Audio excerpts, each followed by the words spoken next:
Welcome to Story Chat Radio. We are book editors Carly Hayward and Jenny Chappelle. Every month we watch a different movie with an eye for storytelling and novel writing. We use our years of training and experience editing novels to break down each movie's storytelling elements to help you improve your novel in progress. Warning, Jenny ruins everything. Hey, you ruin things too. So don't be surprised if there are spoilers. On this episode of the podcast, we are discussing the romantic comedy Bros.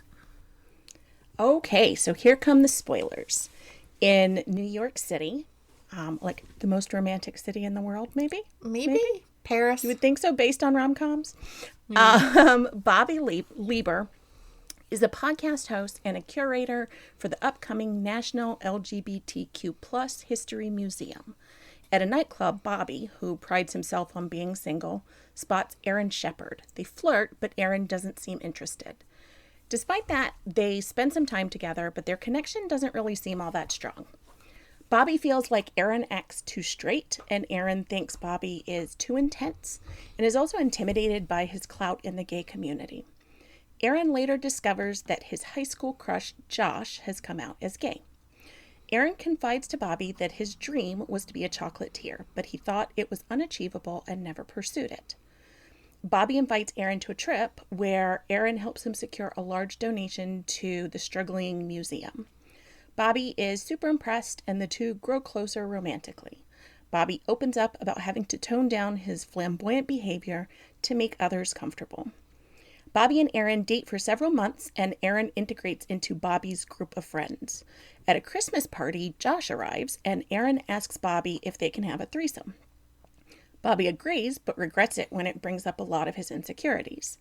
Aaron's family comes to the city for a visit, and Aaron's reaction to Bobby's outspoken behavior causes a rift between the two men.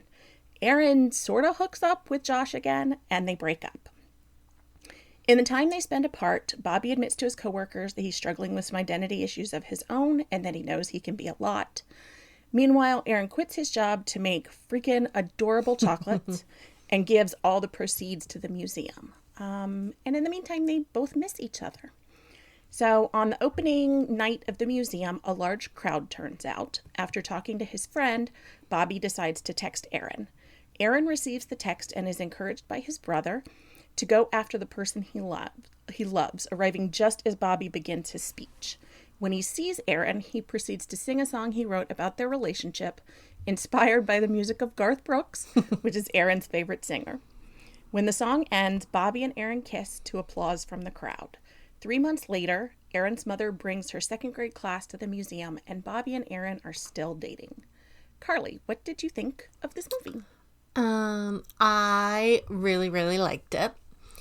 It has been such a long time, I feel like, since a good romantic comedy has come out. Mm-hmm. There's been a couple, like, random ones, like on Netflix, etc., but they weren't very mainstream. Yeah. So it was kind of nice to get back into that, like, comfort and humor again. Yeah. It was really funny. I mean, I always love Billy Eichner and his humor, so I wasn't surprised that I enjoyed it, but I do think they did a really good job of blending that humor with a compelling romance. I wanted them to be together in the end, even when I got mad at them, and I got very mad at them.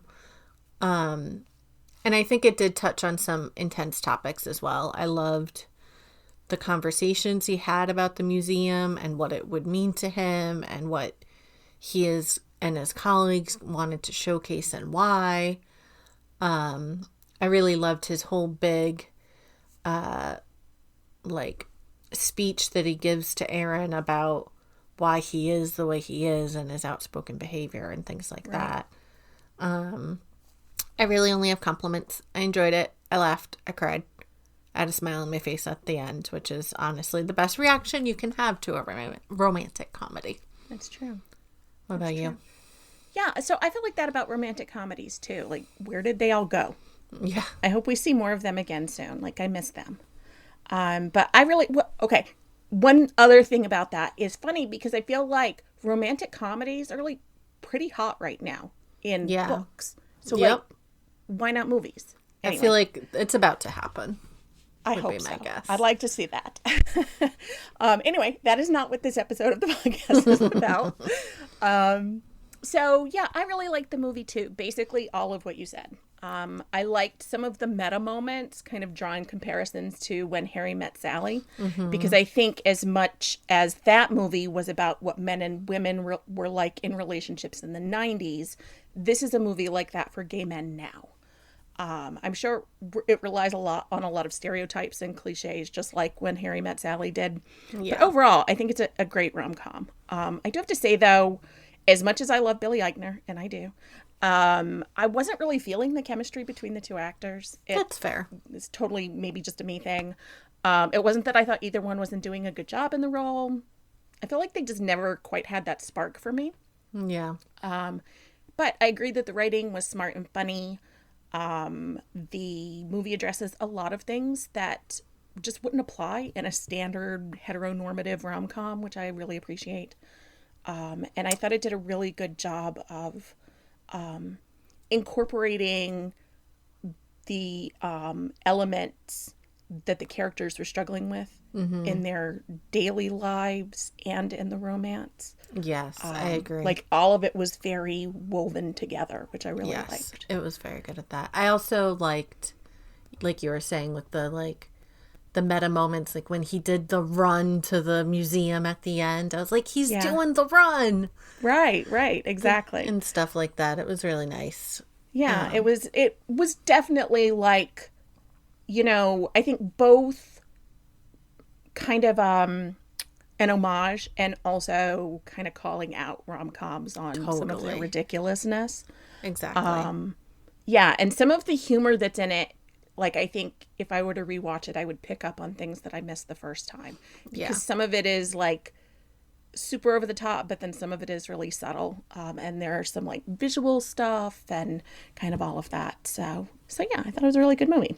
Yeah. So let's talk about rom-coms now. Okay. So what's something this movie does well the authors can use in their writing? Romantic or romance structure.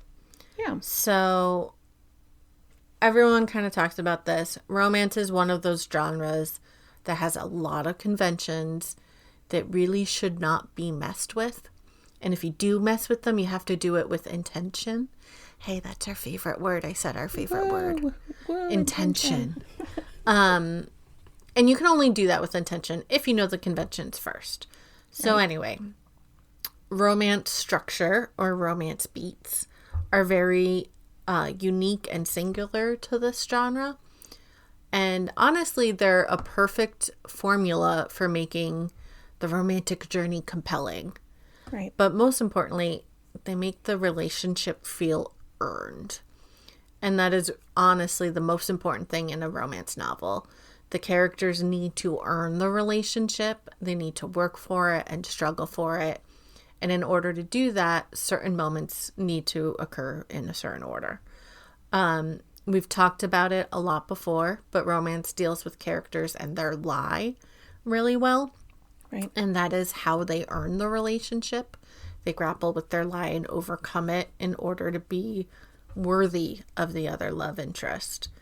They have to overcome their internalized wounds and work to better themselves.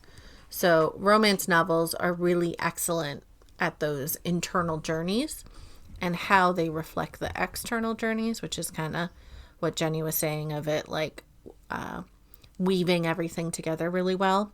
Right. And all of that kind really comes down to the very special structure that romance novels have. Right. I think that's a great point.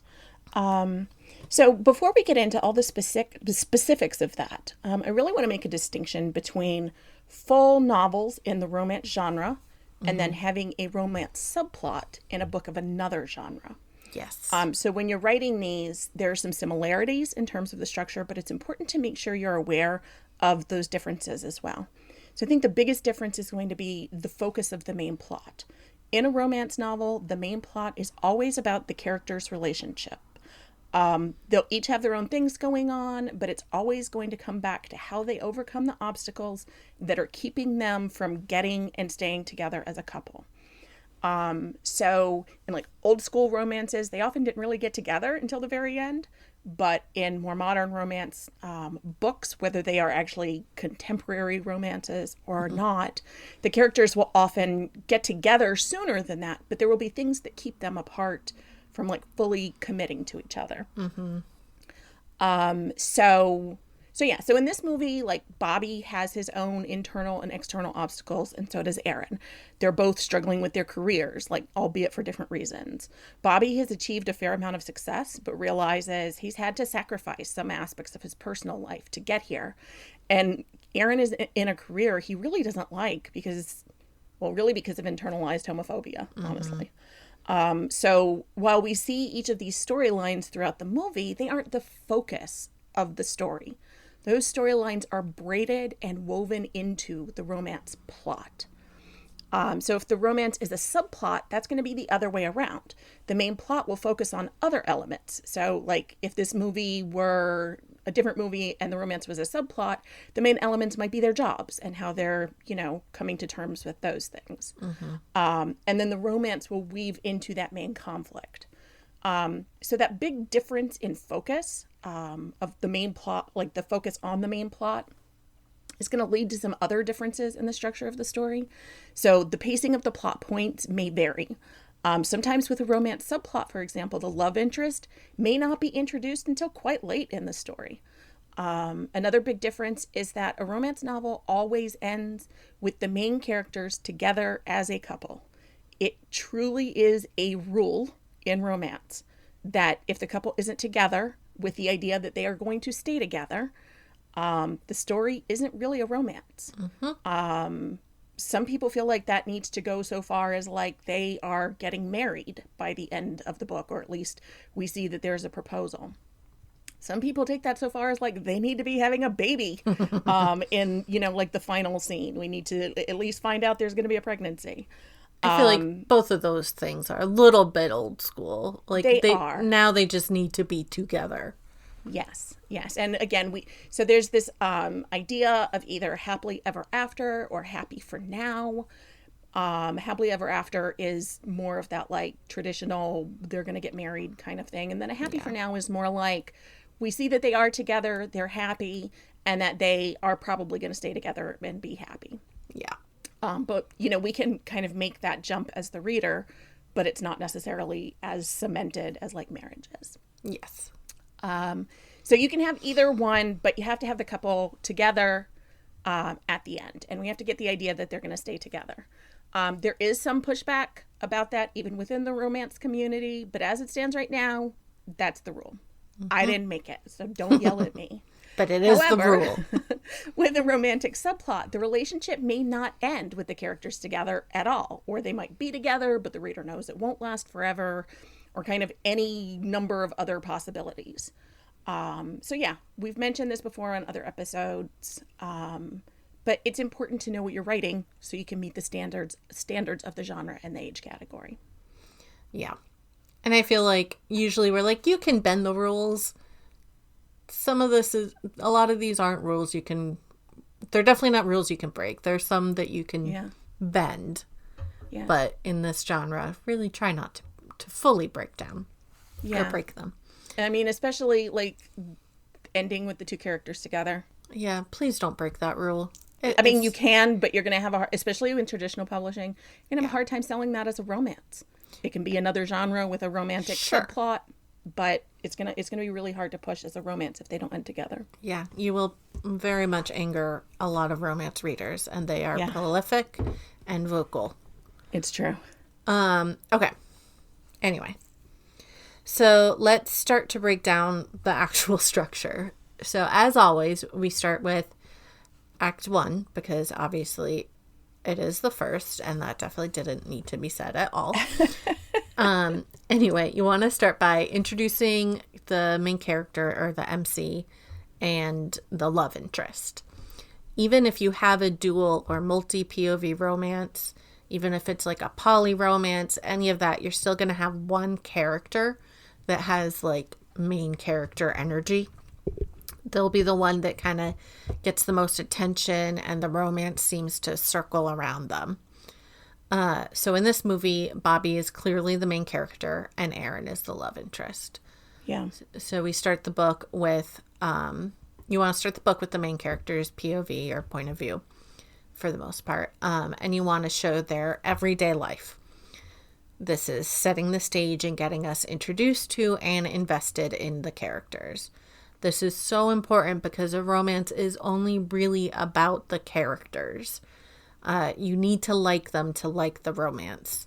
There aren't as many big external plot points that your story can kind of hinge on instead. So readers need to invest in your characters from the start. As we're introducing the characters, you're setting up their external GMC, goal, motivation, conflict, if you haven't listened to that episode.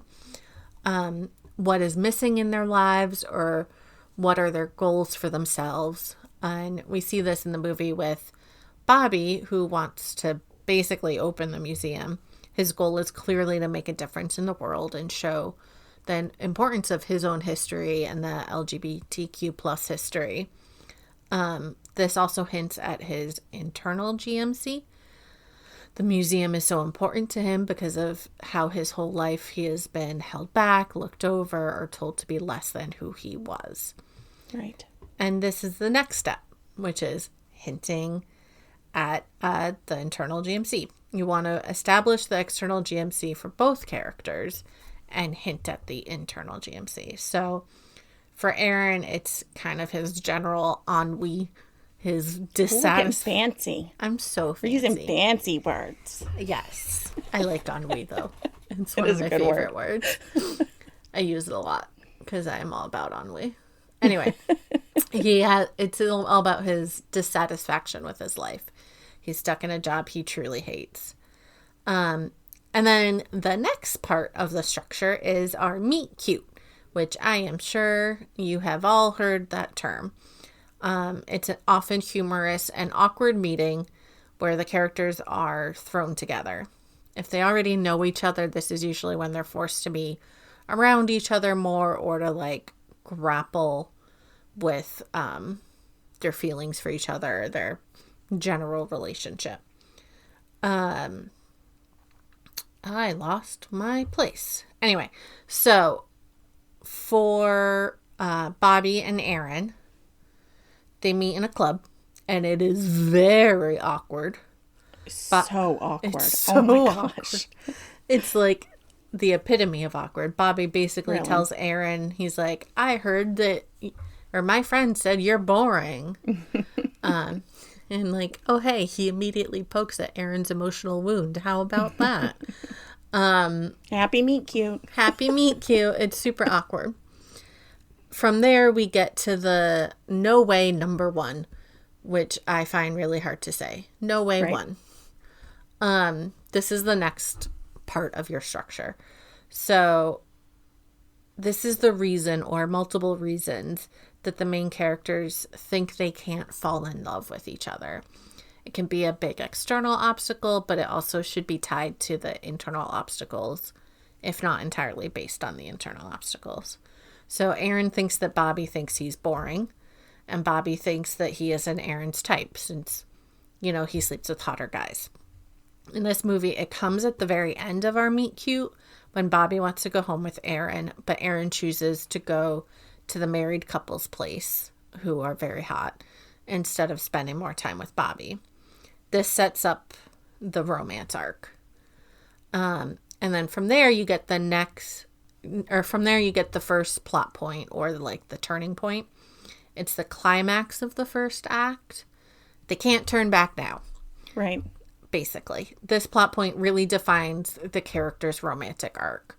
Why they won't work, but why they want to work.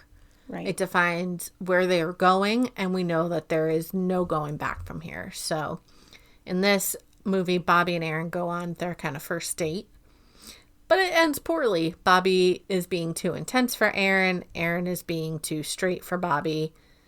They try to have a group sex thing, but Bobby leaves because he feels like he doesn't fit in. Oh my God, that was so awkward It too. was so awkward, and I loved it. Anyway, so that's Act 1. And I've talked for a very long time, so I'll be quiet now. Jenny, you go. Okay, so you did a very good job explaining Act 1. Thank you. Thank you. So as we move into Act 2, it's like the universe starts challenging these characters even more. So through this portion of the story, we're really going to see this like push and pull between what the characters want and what they believe about themselves. So essentially, Act 2 is going to start out with something happening that really makes them double down on their belief that they simply cannot fall in love with the other character.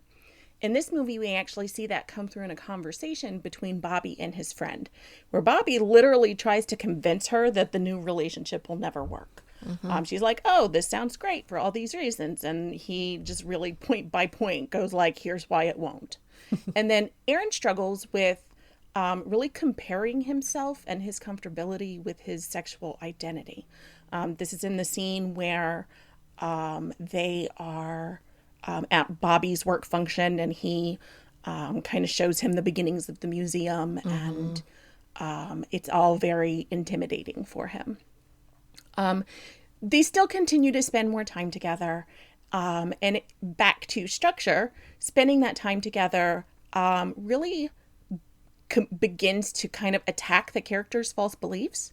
So again, through the time they spend together, they see glimpses of who the other person really is, as opposed to sort of only their first impressions. So they start out at the beginning, they have these first impressions of like, Aaron is boring and Bobby is really intense, but they start to see these other parts that they keep kind of more hidden. And that's the case when you get to know anybody better, you know? So they're just kind of getting to know each other better, seeing these other parts of them. And as that happens, it really deepens their desire for each other.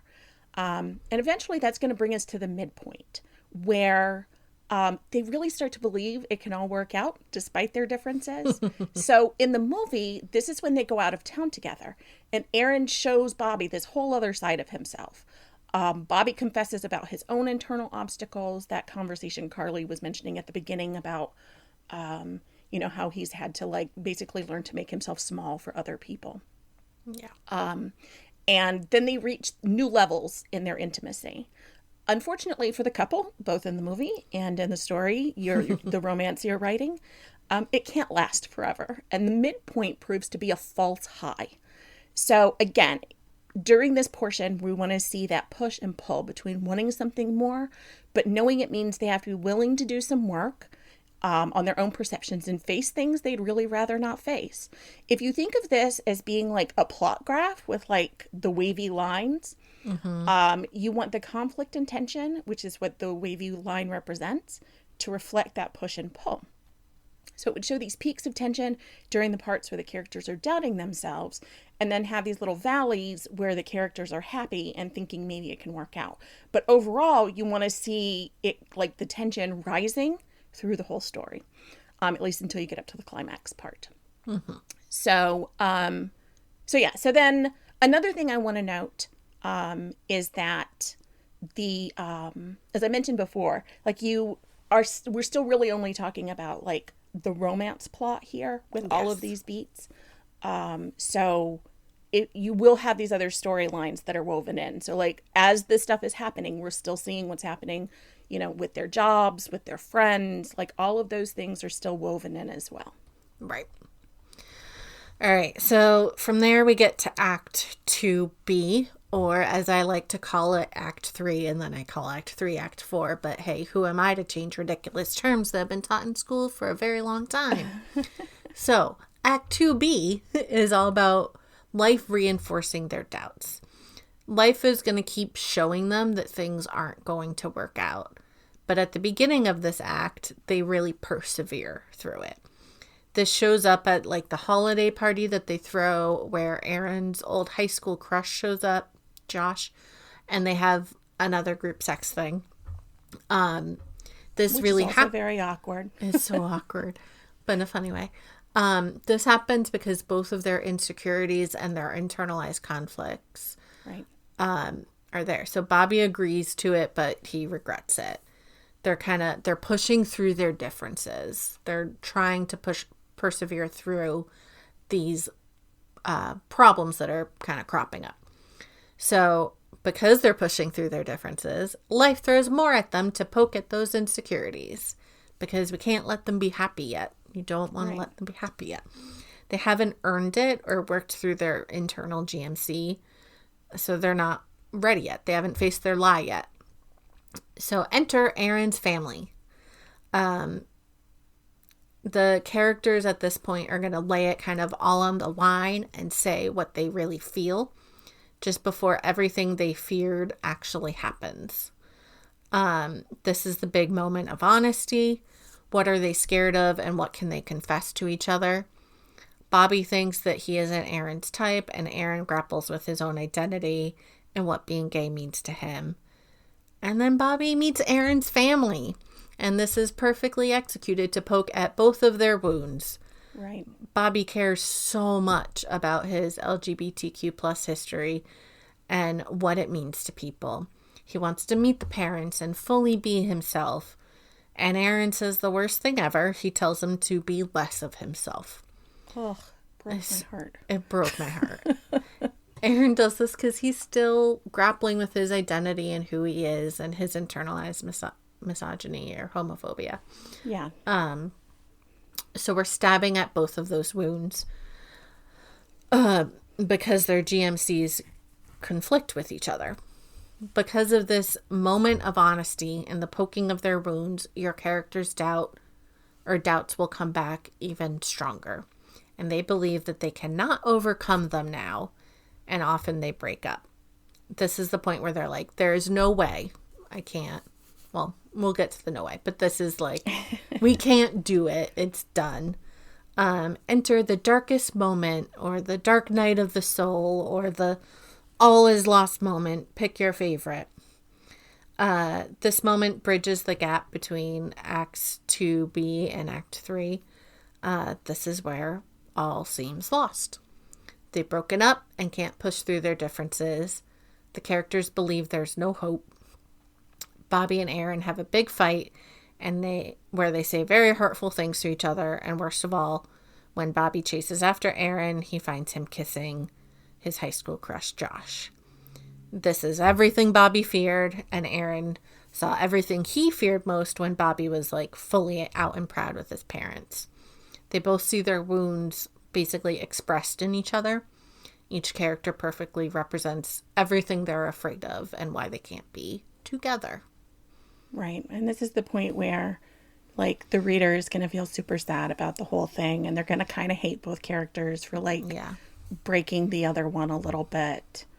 I hated Aaron way more than Bobby, though. Yeah, same. I think, it's often the case where you're going to identify more with one of the characters than the other. But, yeah, both of them are such products of, like, having this internalized homophobia because of the society that they grew up in, and it's all just really heartbreaking, even though that, like, in so many ways they have kind of the same problem. It's just expressed in such different ways. Exactly. Anyway, in this movie, Act 3 does find our characters broken up. But, and here's the key, they are still thinking about each other. The beginning of Act 3 is sort of a test phase for our characters. So, like, they see that they can technically, like, live without the other person, but they also see the ways that the other person made their life better. So we Very almost important. start to see a reversal of what happened earlier in the story. It's like all this time they've been fighting back their insecurities and their internal conflict. And then the dark moment happens because the insecurities temporarily win. But now, through seeing how the other person made their life better and that now being gone, they're seeing that they were right to believe it could work. If only they could be strong enough to take the risk that they'll have to take to overcome their fear. So as the characters go through this portion, we're seeing the other ways that they choose love and risk in their lives. Bobby makes some important apologies and admits that he was wrong about some things, something he doesn't really do ever. So, it shows growth on his part. This is also the area where Aaron quits his job and takes that risk on his dream career. And in order for him to do that, he really had to come to terms with some of the things that he feels about himself and being gay and all of those things. Excuse me. So we see that what we're really seeing here is that the time the characters spent together has made a lasting impact. It's challenged them both to look inward and grow, and they're seeing that it's really made them more of who they want to be, and that they feel more capable of facing their fears in other areas of their lives.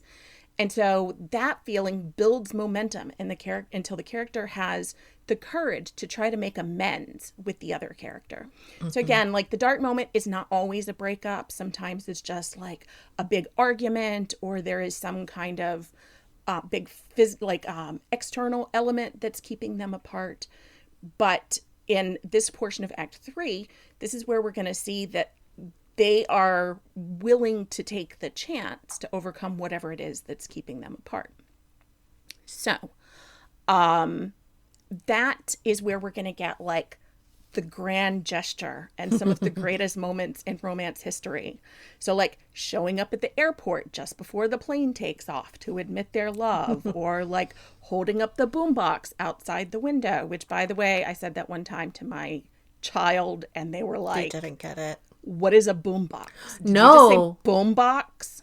Oh, that's worse than I thought it was. It made me very sad. It made me very sad, and I just like turned to dust instantly.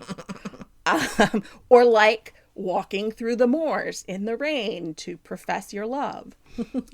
So this grand gesture is the moment where the couple has to decide if they're really brave enough to commit. And it'll often take place in a scene that brings together the other storylines as well. So this is really the climax of the story. In this movie, Bobby sings a song he wrote for Aaron and then asks for a second chance in a completely hilarious way that is very true to his character. And then the final scene in this movie and then in your romance is going to show how good everything is with the characters together. This is after the couple reconciles and often takes place as a sort of epilogue. So I think in this movie, it's 3 months later. Yep. Sometimes, again, this will be where in kind of a more old-fashioned kind of romance, you might see, the couple has gotten married and finds out that the woman is pregnant, or they decide they're going to adopt, or, even this might even be the point at which they're planning a wedding. But this is when the reader really gets the satisfaction of seeing how the couple has come together and overcome the worst of their obstacles to make things work. It's really that moment of like, yes, I knew it could happen. There's a lot of satisfaction there for your reader. Show how everything can be great now. Right. Okay. So a lot of critics of romance novels will basically say they're too formulaic, that it's boring. But now I'm going to explain to you why they're all completely wrong. Yes, we just spent a long time spelling out all the different romance beats and stressing that you really do need to get them right. But none of that is a bad thing. So here comes my rant because I love romance novels. So first of all fiction is structured. If you think you aren't reading something that is structured like this, you'd be wrong. I'm going to give a caveat of literary fiction here, but even so, it still has its own conventions and structures. Right. So think of like the hero and heroine's journey in fantasy novels. Those are pretty stringent structures. And don't even get me started on mystery novels. Those have an extremely rigid structure. Right. Go listen to our episode on Knives Out for further proof of that. We could even like have a whole conversation about how Glass Onion was a really good movie and possibly a thriller, but I don't think it was a mystery because it didn't really follow mystery conventions. I agree. But I won't go there. We could get into that another time. Maybe we'll watch Glass Onion.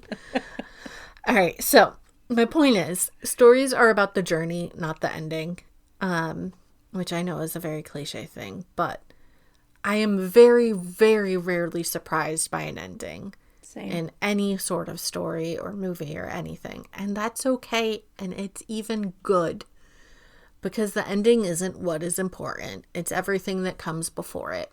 It doesn't matter if I know that they're going to end up together. What matters is how they fight and grow to be together. At the end of the day, it is the characters and the writer's ingenuity and creativity that makes each story unique.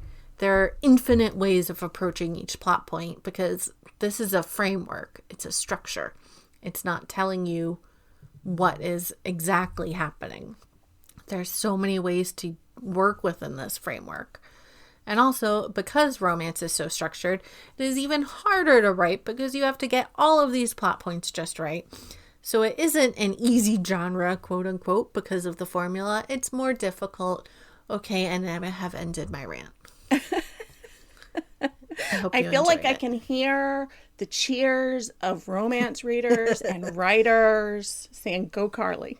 Go Carly. You can rant. All right. So normally this would bring us to our query critique portion of the show, but we're reworking some things and we'll no longer be doing query critiques. Aww. No, it's good though, because instead we'll be bringing you more fun content and goodies. Yes, we have some big plans. So next month, we are watching the medieval adventure, The Green Knight. And there will also be more bonus content on YouTube. So keep an eye on our channel for more resources and info about the topics we've covered. You can find our podcast on our website, storychatradio.com, or you can follow us on YouTube, Spotify, Apple Podcasts, Google Podcasts, or many other streaming services. While you're there, please leave us a rating. You can also follow us on Twitter and Instagram at StoryChatRadio. Thanks for joining in our nonsense.